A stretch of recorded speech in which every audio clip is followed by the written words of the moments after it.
snuck off from the city, strung out on lasers and slashback blazers, and ate all your razors while pulling the waiters. So did you ever hear this guy, David Bowie? You know, I know that I came to the party very late, but who worked with him first? Was that you, Mike? Mikey. David, when he came with the Spiders from England, he didn't bring a piano player. He knew Annette Peacock, and I had just played on her album. She's like an avant-garde singer. And she recommended me. And I was hired for 8 weeks, and they couldn't get rid of me. But I'm the luckiest guy.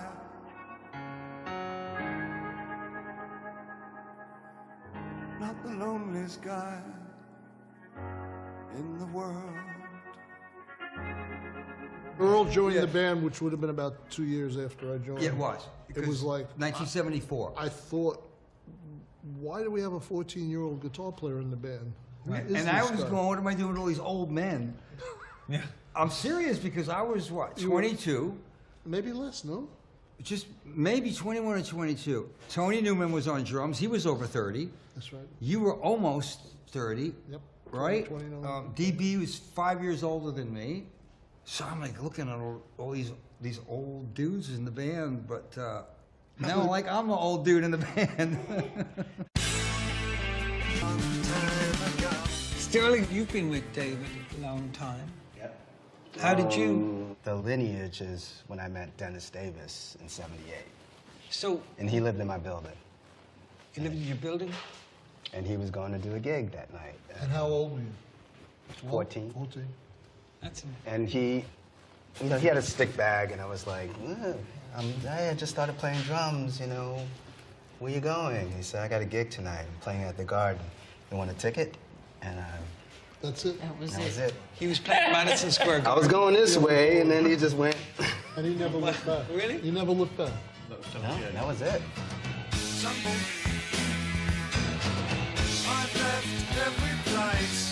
It was the future. It was like the 80s in 1978. The way he dressed, the way the music sounded, the fusion of having this New York band and having like this kind of R&B thing against this European thing. And so by the time the 80s came, I think everybody picked up on that.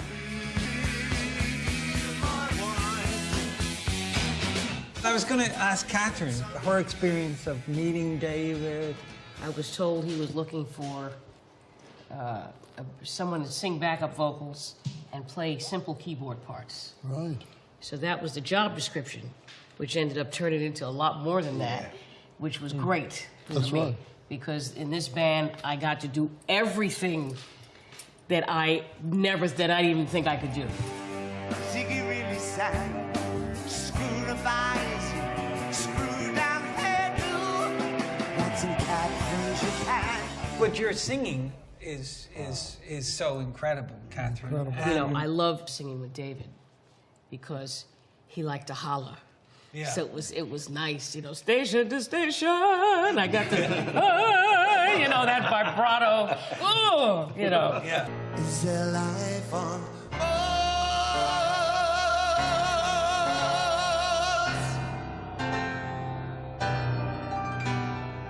Jerry, how did you get involved with David? What was the connection? I got introduced to David through our good friend Mark Platty, who was an amazing producer and who was David's MD at the time. And I think they needed like some out-of-the-box guitar player to cover the more esoteric stuff, and they were looking for somebody, and Mark had recommended me, so he came down and saw the show, and you know we would kind of, you know, banter with in between songs, and he just joined right in with that and started heckling me from the audience, and that, you know, that just broke the ice, you know. It was just kind of like, you know, he just joined in that, and then said, do you want to join the band? So Slicky, if you go in the studio with David, what's that like? The first record that really I could dig into was Station to Station. Okay. But even at that, the recording process with David wasn't a whole lot different than putting something together live, because the song would be thrown out there, or whatever it was, you know, whether it was in the studio, it could be halfway finished or almost finished or finished. He would still want that input of what I was hearing.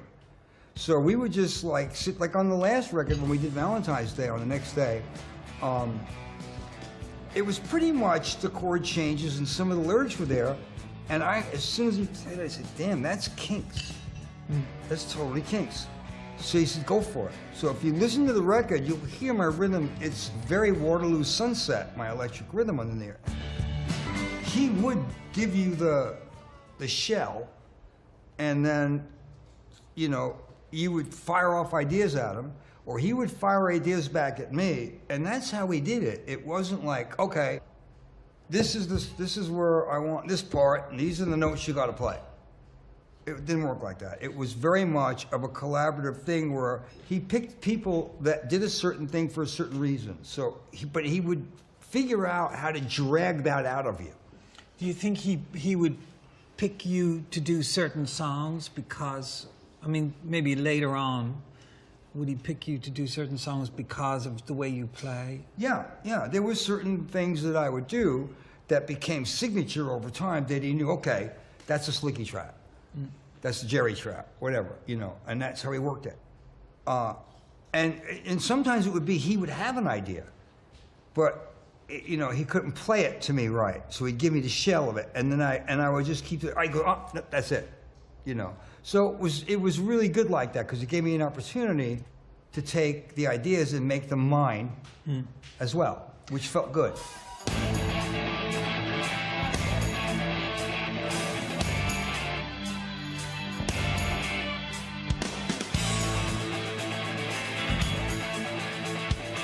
Mikey, what do you take away from recording with David? Well, I'll start with the Diamond Dogs album, because that one was me and him in the studio a lot, because he was playing a lot of the guitar on that. But the one that obviously my contribution was the greatest was Aladdin Sane album, because he had just done a lot of heavy guitar stuff. And of course the whole Ziggy album was Mick playing this amazing guitar. And it switched it over to sort of piano being the lead on that album. But again, his great ability as a producer pulled out those piano parts from me. And one of the things, because I realized the magnitude of an artist he was, and I thought to myself, if he could play the piano as well as I could play, what would he play? So I used that as a model to play that title track album. And then since he liked jazz and he played saxophone, we had a lot of discussions about Charlie Mingus and Stan Kenton. When I did Time, I used an avant-garde kind of stride piano playing from 1920s. And then on Lady Grinning Soul, he wanted this romantic Chopin, Rachmaninoff, kind of a Liszt, Franz Liszt thing. So every ability that I had practice, it was like he pulled out of me. It was like everything I had practiced the prior, like 10, 15 years, 8 hours a day, went into that album. He was like kind of mining your abilities and your styles. If I didn't like him, I'd call him a spiritual vampire. But it was just this ability to psychically get into my head and pull out the best that I had. He just had this gift that's like a third eye ability or something, and it would just, the notes would find me. I didn't even have to find the notes.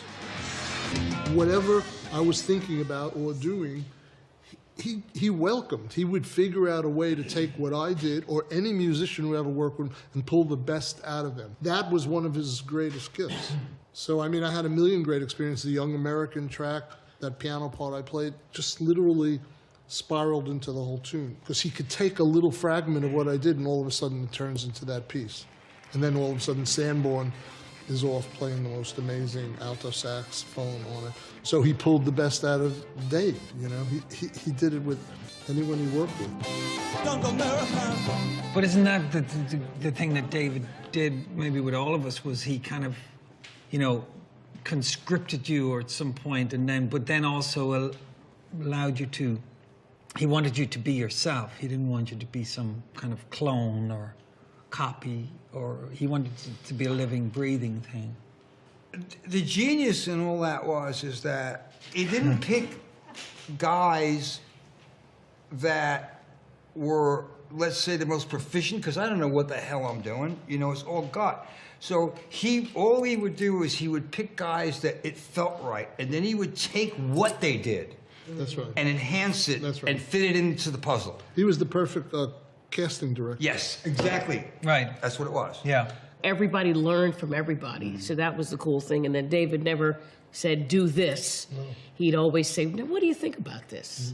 You know, and if something didn't work, you know, you throw it out, you practice it, and then throw it out, because there's all good songs, you know, so we play something else. I definitely came from a place where people would say, well, what do you think? And you'd go, well, I think this. And they'd go, oh, I like that. Can you do this and that? And you go, oh, this and that. And you kind of, you know, come up with a part or something like that. Or maybe you'd have an idea and you kind of let me develop it. And then I quickly realized with David, you go in, you'd be like, well, I have an idea. And he'd be like, okay. And you go in and they'd roll the tape and you'd play. And then you'd be like, what do you think? And be like, yeah, great, come in. I'd be like, no, that was the idea. Can I develop it? And they were like, no, you're done. That was it. Yeah. And thank God that he understood and worked like that, because, I mean, I would just come in and slam something down, and if it felt good, we were done. Yeah. And I loved that. Yeah. Because, I mean, for me to do 3 takes on something, by take 3, it was shit. Right. Because I'd start to think. Right. And when I think, things go very sideways. Did you have a different experience recording with David than you would with other people, or? Well, yeah, the same thing. I mean, I did a tune or 2 on Reality. Yeah. And I didn't know I was finished. It's the same kind of thing. Okay, me and Gail went in, you know, sang some backing vocals. Okay, great.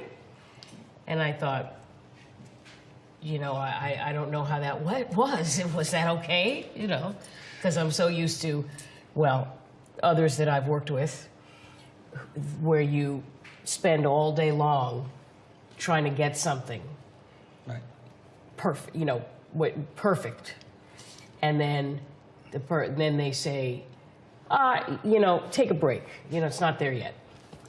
So David was just the opposite. We were, you know, it was very relaxed. He wanted things to be kind of impulsive, or you know, your first thought, best thought kind of thing. I would say 80% of everything I recorded with David was based around comedy. Like, we would watch The Office, Ricky Gervais's The Office, and just laugh, and then, okay, let's go take a take. Yeah, a lot of it's just comedy for me. That's what I remember the most. It's just all the funny stuff going into recording. Where are we now?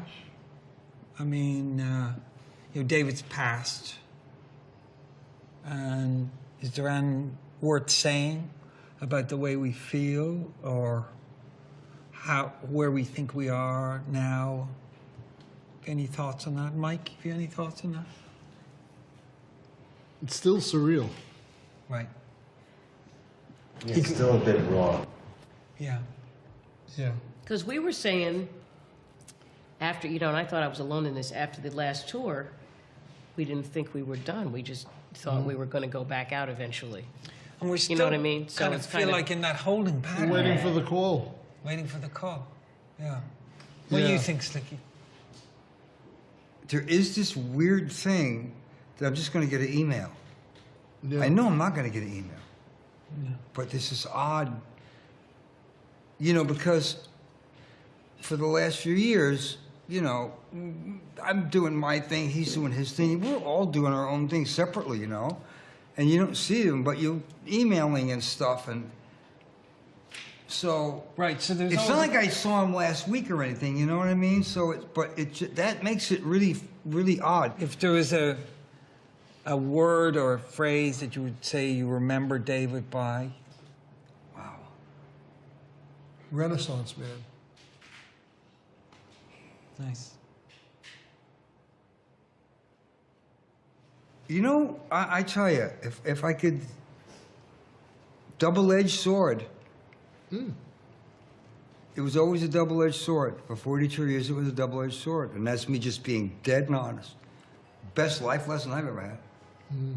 Sterling? You said Renaissance, miss. I don't know, You can the say dude it again. transcends things. I mean, you hear the music and it takes you places, and He was a teacher, Who's the teacher? because the best teachers get the best out of you. he was And in you're- university. Yeah, I would like there it to say. is. He's in university. Now you just formed a cult. Thanks. We want to join. Bowie, you. Bowie. Only you. Oh, no, no, no.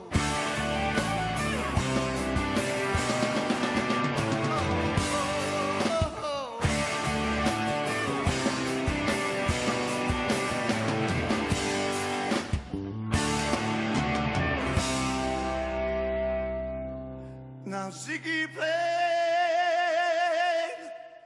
guitar.